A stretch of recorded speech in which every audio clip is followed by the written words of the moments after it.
I'm so sorry to hear that. It's something we desperately need.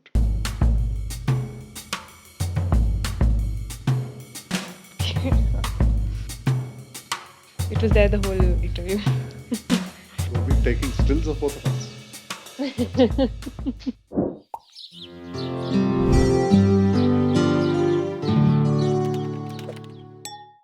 Our climate and ecological crisis are often seen as problems of the future, but our guest today on the Boring Climate podcast offers us another view on why looking back might actually give us some answers about the problems we're dealing with today.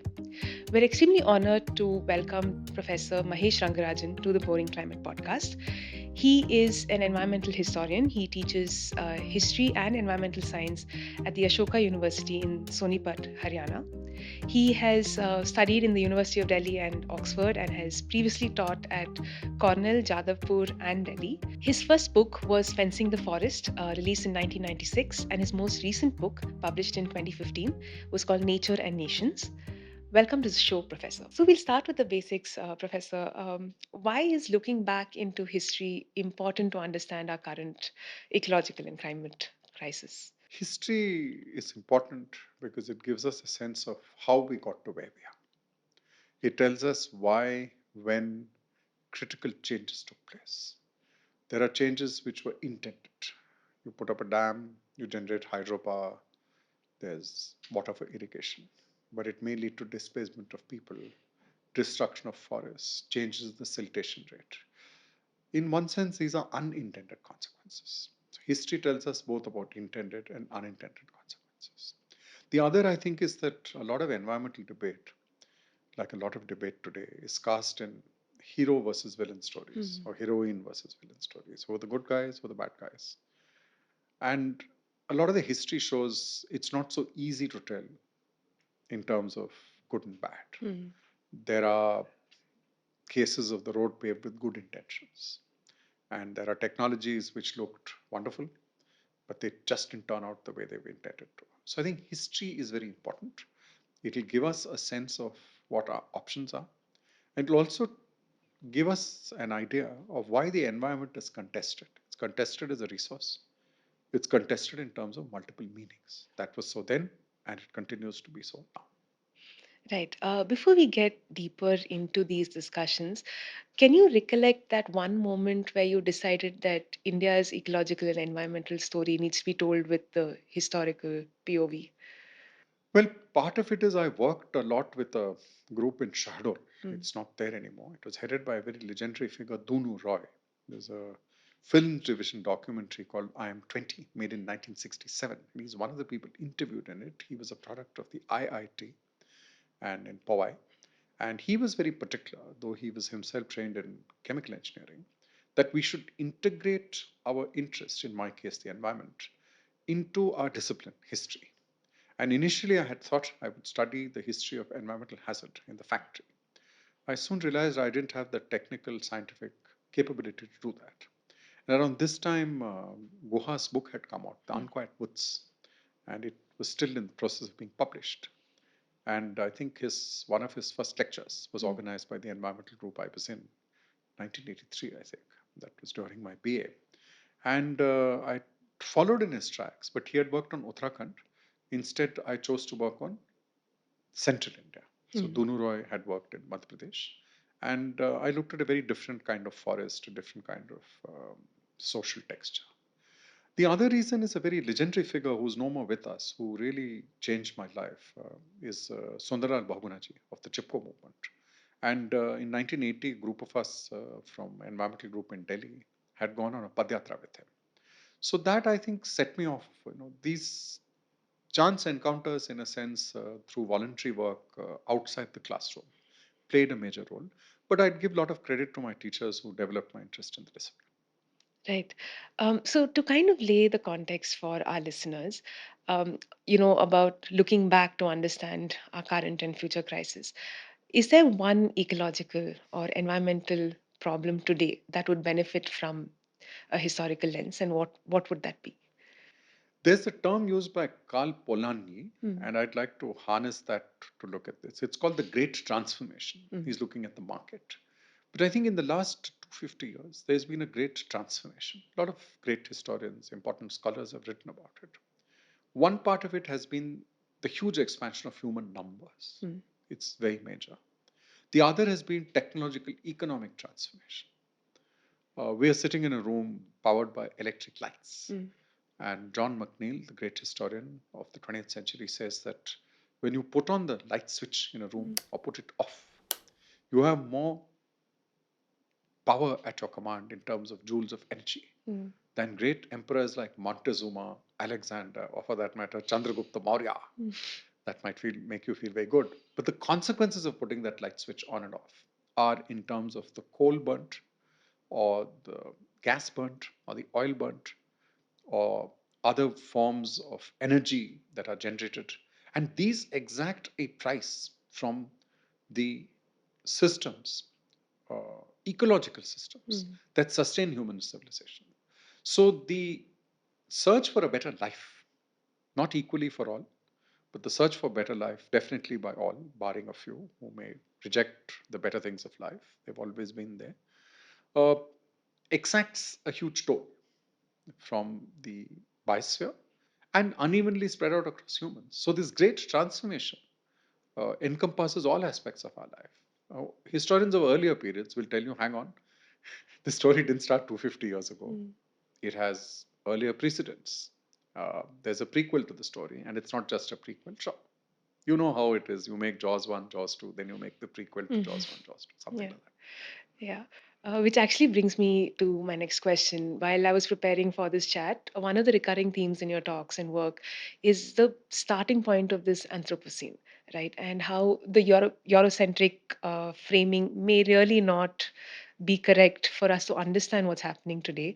Could you elaborate a little on that? So the person I draw on a lot is Professor Kathy Morrison of University of Pennsylvania, who has done over 3,000 years of the archaeological history of particularly the Deccan, this part of the country. And one of the major transformations humans have wrought on the face of the planet is the spread of agriculture. They've cleared vegetation and planted crops. This is not new. It dates a long time ago. And the very simple point Morrison makes is that we were brought up in a world where, if you remember your school textbook, agriculture began in the Fertile Crescent, Tigris Euphrates. Well, it did and it didn't.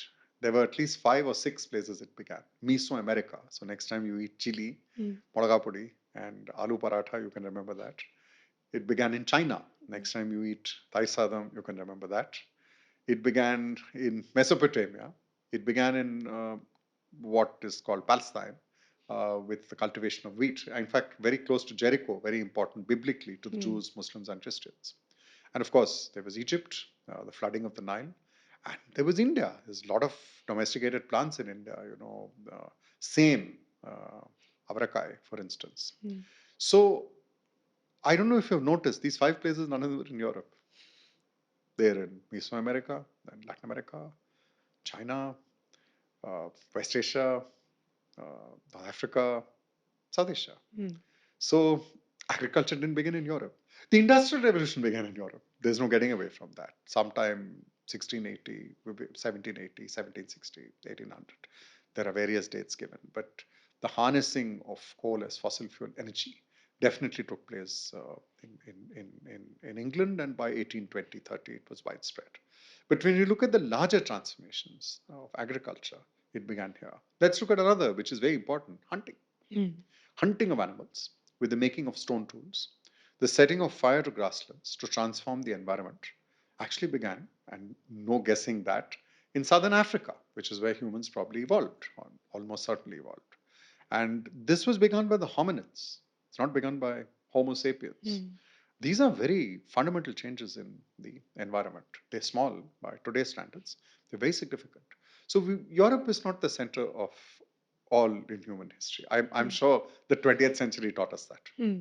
Yeah. So, I mean, which is the point is that if it didn't start with, say, steam engines and the Industrial Revolution, and it had many different starting points, does it make sense for us to have many different ways of understanding our impact on the environment? Certainly. There's a very interesting debate in which historians of China argued that the idea that collapse and crisis leads to end of a civilization Mhm. would be news to anyone who's known the history of China over the last 4,000 years. The Chinese scholars have argued, and historians of China have argued, that sometimes the transformations in climate, the shift of river courses, a prolonged arid period, prolonged wet period, has led to a shift of location Mhm. of human settlements. It's led to new crops being introduced, new state measures of regulation. And as you know, Chinese state and society are unusual because there is a phenomenal written record. The Imperial Gazetteer Library has 3 million documents. And this is not true only of China. If you look at India and you look at, say, the Vijayanagar kingdom, which is well known to us, the fall of Talikota is known in history books. But Vijayanagar had a longish history. And there are long periods of arid history, long periods of more wet, humid period. And Lysett and Morrison show that the crop pattern changed. The way they stored and harvested water changed. So there is some room for optimism when one looks at the past. Human ingenuity, initiative, skill, but it's involved a lot of cooperation. It's not only been through economic incentives, it's involved state regulation, it's involved societal transformation.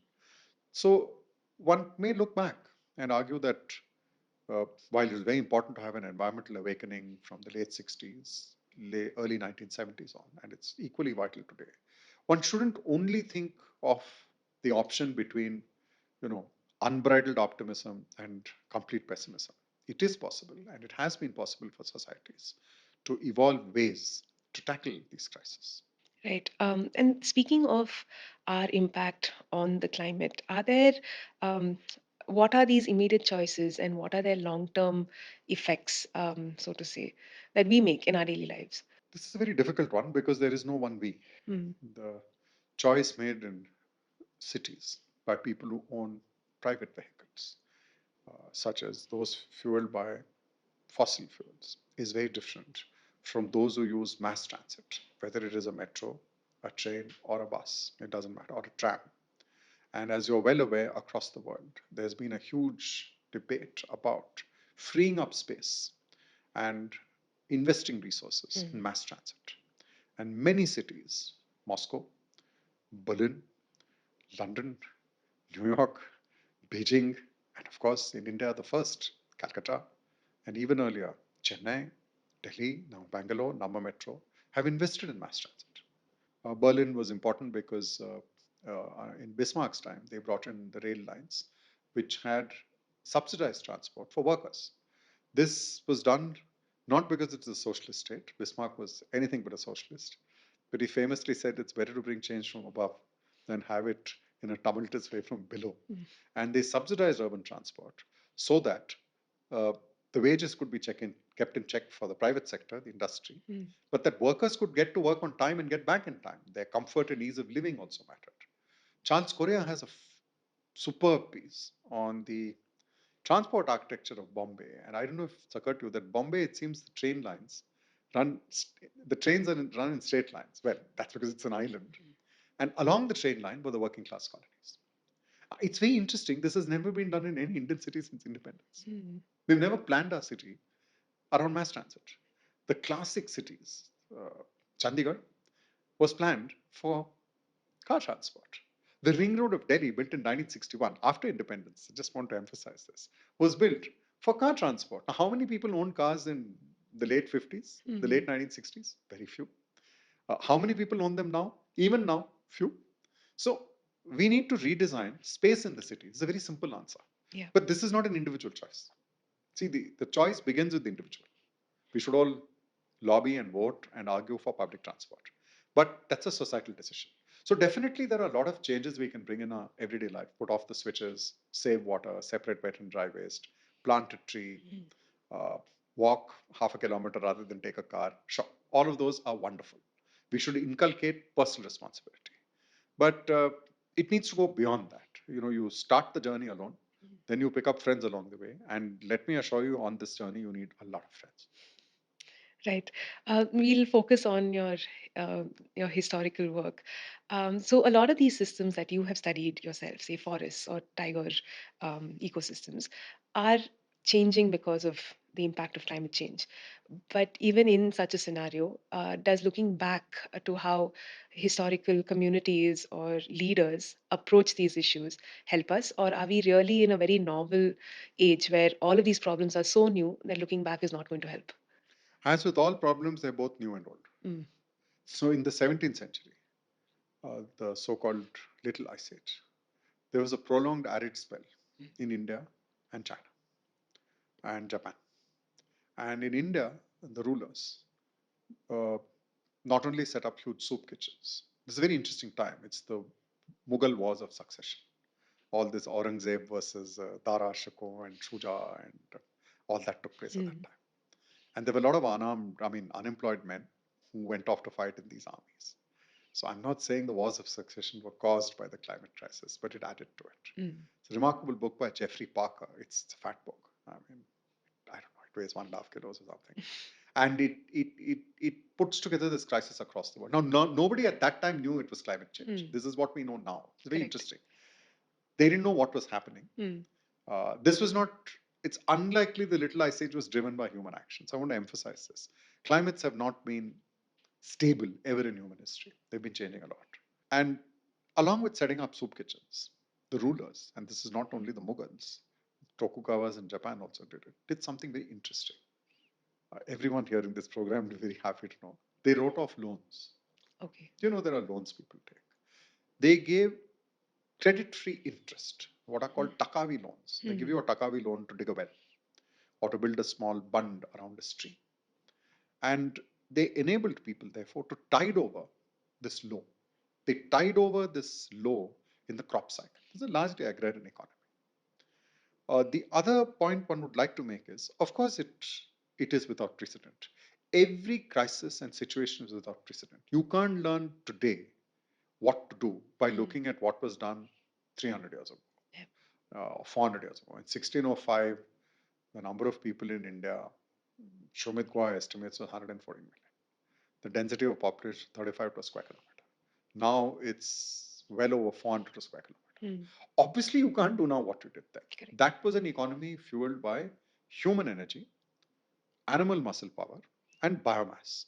This is an economy where 70% plus of the traction power on the farm is from tractors, which are fueled by gasoline. Mm.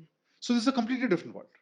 And the gasoline, of course, adds to emissions. By the way, it is not the prime source of emissions. Correct. But when you look at water, the largest consumer of water in India is agriculture. It's incredibly water intensive. Yeah. If you can make agriculture more water efficient, and a lot of that water, by the way, is pumped up, 70% of the irrigation in India comes from groundwater. This is only in the last 50 years. Mm. Right? Now, you're using a lot of energy to pump it up. And often that is diesel or coal fired. 70% of energy still comes from thermal power plants. So, of course, these things are without precedent. Groundwater, irrigation, tractor irrigation, uh, fossil fuel use, mineral use. We don't realize the number of minerals we use is so diverse historically. In the last 100 years, so many new minerals have been added, and each of these is energy intensive. So there are things one can draw from the past in principle, but there are transformations, not only technological, but environmental, and of course social. Right. If we were to kind of zoom in on this specifically, can you give us an example of one leader in the past and one kind of policy that helped tide over a climate crisis or an ecological crisis? I'm hesitant to say climate Hmm. crisis, but I think if you look at the early 20th century, definitely one person who stands out is Franklin Delano Roosevelt, because in his time the US went through this huge great crash, Hmm. which is well known, the fall of the stock market, the Great Depression. What is not as widely known is that little after this, there was the Dust Bowl, Hmm. very well shown in novels and in films. And I think that the very important, John Steinbeck, Grapes of Wrath. But Grapes of Wrath, the Jord family moves rather to California and starts a new life. But the Dust Bowl was a failure of the American economy. It encouraged untrammeled economic growth. They had this very strange idea that the rain follows the plow, can plow up these lands, Everything was fine till the rains were good. Mm. The rains failed successively. The land turned to dust. And in a very well known instance, the congressional committee hearings in the Rust Bowl, when they're taking place, when the congressmen entered the room in the morning, there were no women. The desks were covered with many inches of dust. And one of the responses to the Dust Bowl was the creation of the Civilian Conservation Corps. At one point of time, 1/4 of all American men worked in the Corps. Mm. They planted trees, they laid contour bunds, and there was a lot of assistance to the smallholders and farmers. The US was still emerging from being predominantly rural to becoming an urban society. Mm. And I think the foundation of the Civilian Conservation Corps, the Public Works Administration, the helping of the smallholders, and the creation of more public lands. Under Roosevelt, there was a very major attempt, including with American Indians, certainly more humane than earlier policies. So Roosevelt would definitely stand out as a very interesting figure. In the Indian case, a person who gave a lot of attention to the environment early on was Indira Gandhi. Now, the record is mixed, as with all records. It includes family planning in the emergency, the initiation of very strict wildlife preservation, which imposed new curbs on Adivasis and other forest based communities. Uh, but the fact is that she put these issues on the agenda. She was a spokesperson for the developing world at the Stockholm Conference, the only woman leader of who was there, and she placed the issue of global inequity on the agenda. Right. And not only the Wildlife Protection Act, but the Forest Conservation Act was the Water Pollution Act were enacted in her time. And perhaps of the various Indian leaders since independence, she was very sensitive to these issues. Mm. Both with Roosevelt and Mrs. Gandhi, one should be clear, these were statesmen and stateswomen who had other conflicting, contesting concerns, and there's no doubt those won out over the environment. But they did put the issues on the agenda in a very significant way. Right. Speaking of degrowth, which is now kind of touted as the answer, what is the historical record on alternative paths or degrowth? way. There is none. Mm. Uh,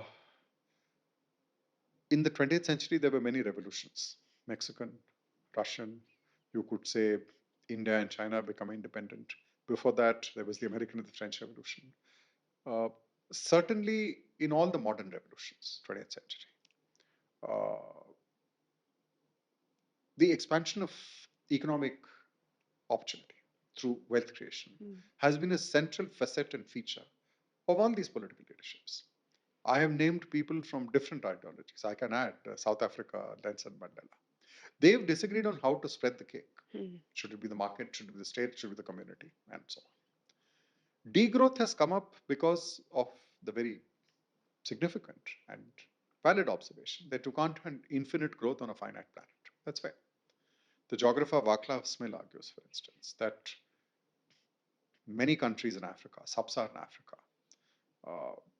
Africa, if you leave out South Africa, has a GDP equal to the Benelux countries, Belgium, Luxembourg, Netherlands, even less. They should definitely attain, let's say, the living standards of Spain or Portugal. They don't need to get to America. That's his point. Right. But let's be very clear. No American leader, certainly since 1980, is willing to use the word conservation in public. And when they do, they're very careful to say conservation will not harm the American way of life.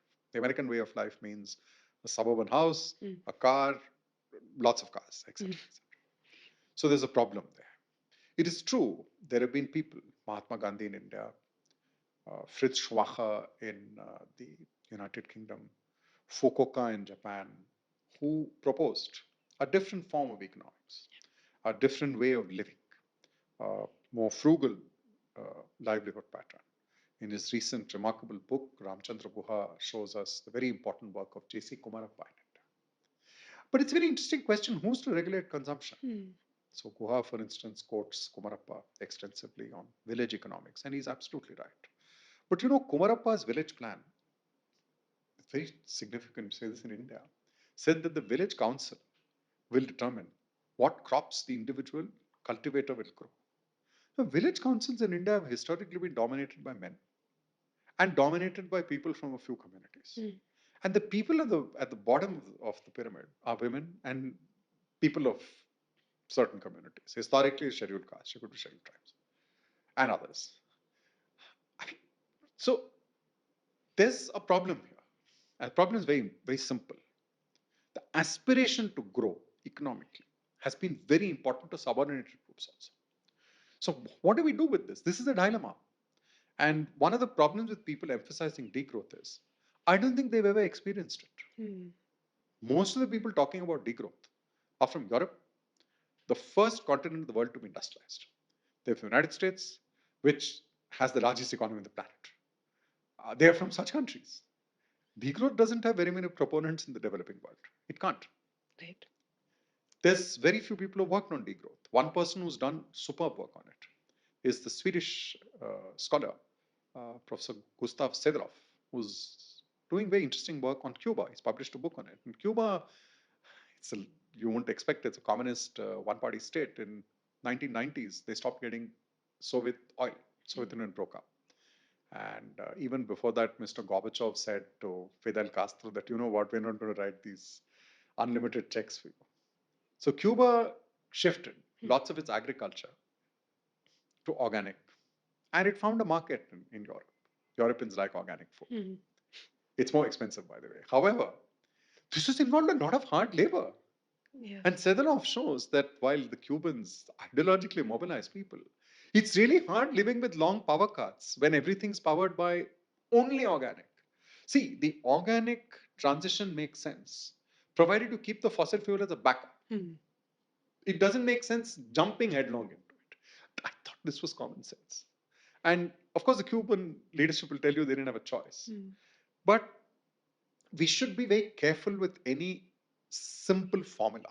There's no simple formula. By the way, that's what any historian will tell you. We are trained to say that the answers aren't simple, they're Mm. complicated.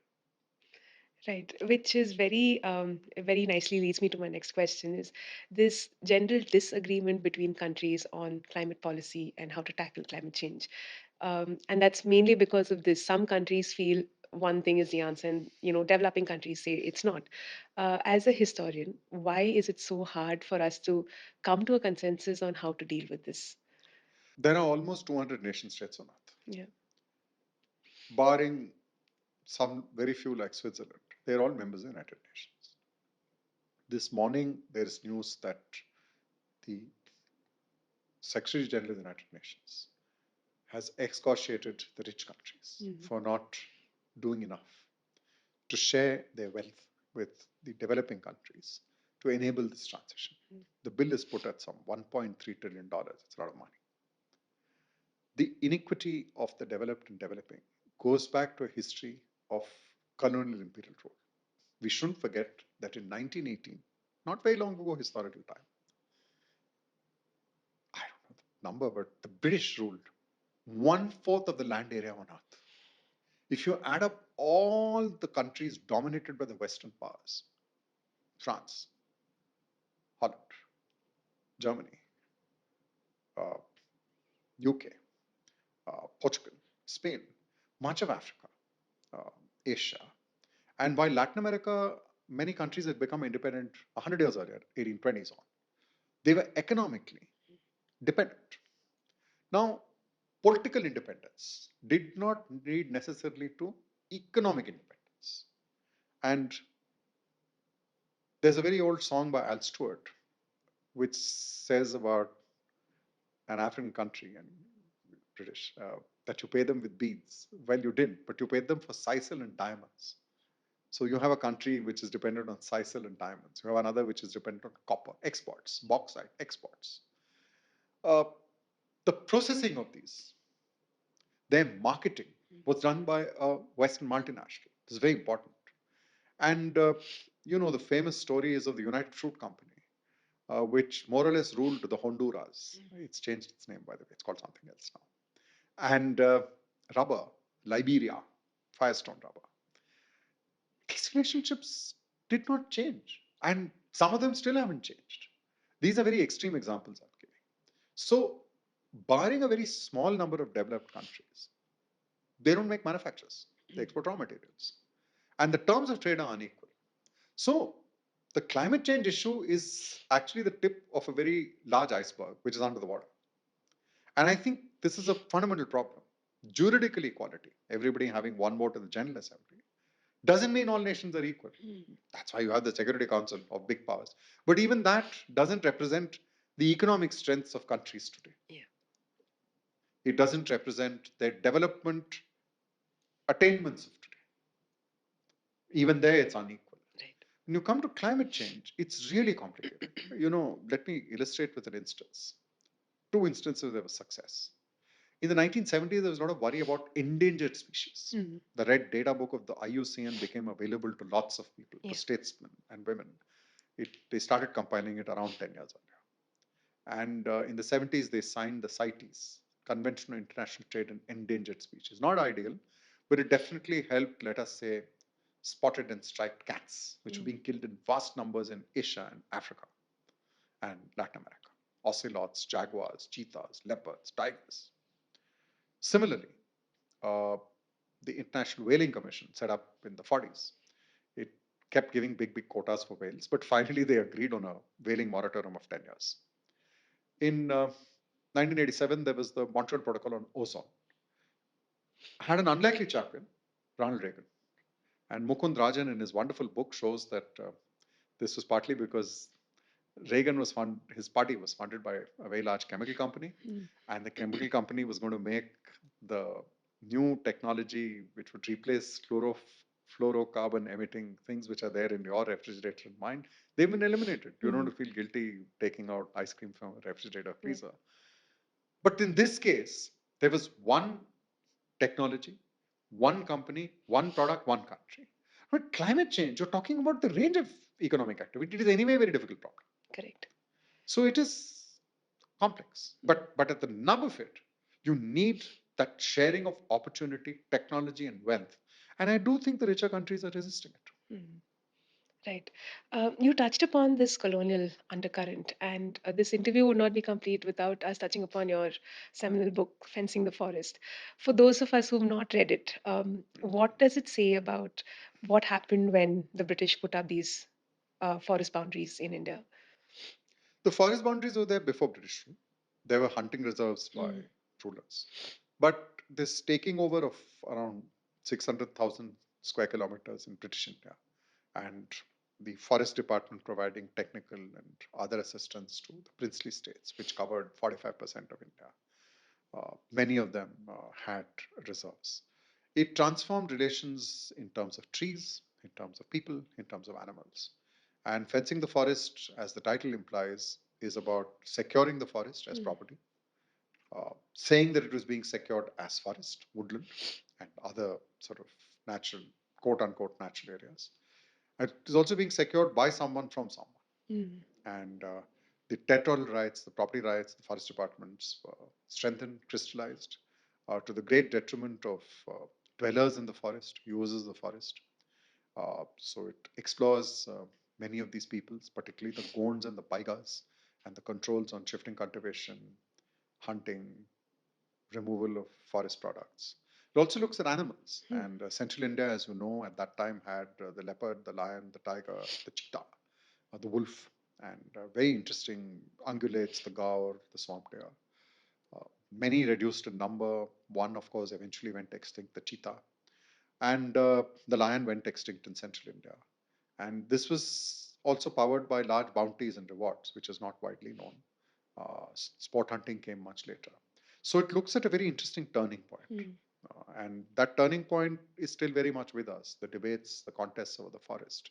A Forest Rights Act 2006 tries to redress some of those historical injustices and wrongs. Right. On a related note, you've often said that we need a kind of peace with the fabric of nature to be able to get through this crisis. And a lot of our policies, especially regarding the forest and regarding conservation, actually removes us and puts a distance between us and nature. What would you say is missing in our current framework to achieve this peace with the fabric of nature? M. Krishnan, the great naturalist, said that one of the remarkable things of the English educated Indian is that they have lost touch with the change of seasons. They can't name Indian trees with red flowers. Uh, they can't name 3 species of insect, 5 species of trees. Most people in a small town and a village can do that. I don't want to idealize them. Many of their actions may be very destructive of the biosphere. But in some ways, we need to reconnect with our surroundings. That reconnect has to be informed both by science and culture. Science, because we do need an idea of not only how organisms interact, butterflies, trees, animals, invertebrates, big creatures. We still have lots of them, don't we? But also about the non-living components of nature: stones, rocks, soil, water, air. But we also need cultures. And I think one of the remarkable things about cultures is that many cultures don't see a bridge between the human, a gulf between the human and the natural world. You know, in northern India, the coming of the monsoon, Sawan, the coming of the spring, Basant, or of a particular month like Chaitra, Chet, this has its equivalent in every Boli and Bhasha in this country. If you go to any folk song, or if you go to classical literature, there isn't so much of a difference. So I think we should tap into that. That's something which is a living source of lore which is there. So these are tales we need to learn from our parents or our grandmothers or grandfathers, not to idolize it, but to keep that living tradition intact. We still have it. So I have a Chinese friend who once said something remarkable. He said, "You Indians don't have any clue of how rich you are." We said, "Can you please tell us what you mean? Your country is 5 times richer." He said, "Sure, we are." But he said, the Cultural Revolution involved the destruction, actual destruction of a lot of our cultural heritage. And he then said something very interesting. He said the lady who cleaned his house in the morning made these beautiful patterns outside, Rangoli. And this is something we just take for granted. Yeah. Now, have you ever looked at the Rangoli carefully? Janaki Lennon has a lovely piece about the animals in the Rangoli. I had no clue. There are certain half, whatever, there are various hybrid creatures drawn in the Rangoli. Of course, there are flowers drawn in the Rangoli. What are the flowers drawn there? What are those creatures drawn there? And I think this applies across cultures in India. And one of the things, I grew up in a part of Delhi which had a lot of old Sultanate and Mughal era mosques. And have you ever looked at the flowers there? They're the flowers growing outside. They're not flowers from Central Western Asia. If you go to any temple, you are astonished by the representations of wealth. Any Gurdwara would have a tree which is, I mean, it's as sacred as the space, as there's a sanctity of the tree as with the Gurdwara. The Nankana Sahib Gurdwara, I think Pallav Bagla, Subhadra Menon have a book. They've got beautiful photos of those trees. And I think this is true of the various faiths. You know, people say this of Adivasi tribal faiths. It's true across this country. And again, I don't want to idealize it, but these living traditions should be taken forward.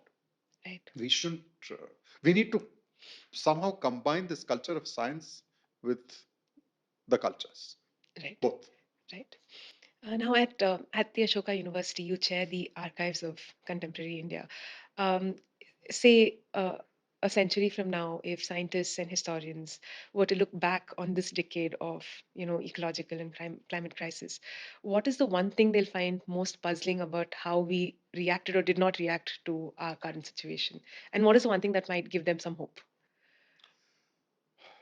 The archives are about hope because the archives are set up to last, I don't know, 100, 200, 500 years. The Imperial Gazetteer archive in China, they didn't preserve it the same way for hundreds of years, but they preserved it in some way. There are records there which are very ancient. We don't have such ancient records in our library. But we do have records. I mean, I think, for instance, I'd single out someone like Chandra Prasad Bhatt, the Chipko Andolan. We have remarkable records of his life, his public engagements. We have S.P. Shahi, very legendary forest officer from Bihar. Very different figures. I refer to Dunu Roy, the Hassett Center. But there are others as well. I mean, there's the pioneering Indian environmental journalist Usha Rai, who did remarkable work. She was correspondent with, I think, the Statesman Times of India in the 70s and did some pathbreaking work on wildlife and environmental journalism.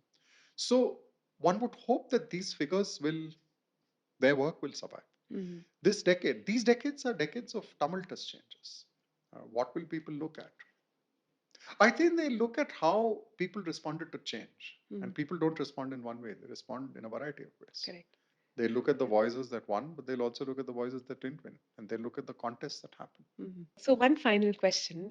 Can you tell us about a country or a leadership that has, that can, apart from America, that can show us the way for, coexisting with nature, dealing with this climate crisis, and so on? One country which definitely stakes a strong claim is China. Mm. Its leadership some years ago said they're going to create a Chinese ecological civilization. And of course, it has led the way in terms of affordable solar power, wind power. They've just very last month connected a grid. Shanghai can connect to the wind and solar power grids nationally. And their new AI centers are going to be powered by renewable energy. This is all very important. And of course, it is quite possible they will emerge in terms of affordable solar units, wind farms for much of the world. They'd definitely be cheaper than anything made in the United States, where subsidies are being downsized, or in Europe, which is a high cost economy. I doubt any other developing country has the technological depth to match China. China is also expanding massively its conservation areas and zones and reserves. It's cleaned up or claims to have cleaned up the air in many of its cities. This needs independent verification. It's got a huge reforestation program. It has the wealth to do this. It's moved a lot of people into urban areas, a huge transformation last 25 years. So there is a question, can you have development with a new form of technology at lower cost to the environment? Maybe. However, and this is very crucial, China is a huge importer of agricultural goods. So it's become the biggest importer of soybean from Brazil. Mm. The Brazilian rainforest was chopped down until recently to feed the cows in America. It's now going to be chopped down to feed the pigs in China or people in China who eat soybean. It's a very large importer of oil and gas, which comes from outside, oil from the Gulf, gas from Russia.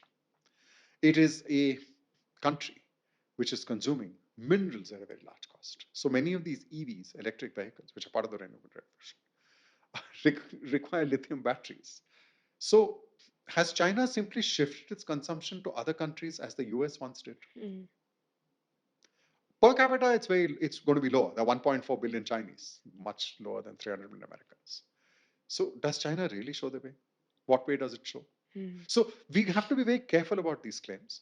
But of course, one needs to study the Chinese case extremely carefully. And it is continues to be significant that China is just past its peak fossil fuel consumption. It's still very high, coal, oil, gas. So we don't know. I think the environment is an issue which calls for deeper engagement with the humanities and social sciences. It is not simply an issue about technology and science. This needs emphasis because sometimes one thinks that the technology will fix it. The scientists have the answer.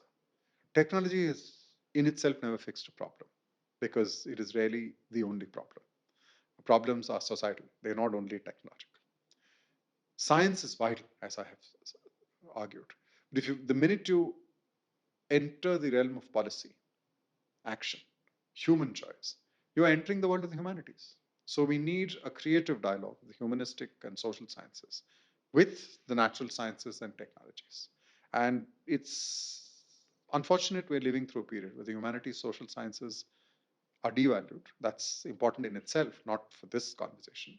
But on the environmental crisis, they're especially important. The environmental humanities are as important as the environmental sciences. So that's my pitch, of course. Thank you. Thank you so much for this great conversation. Thank you. Yeah. Pleasure.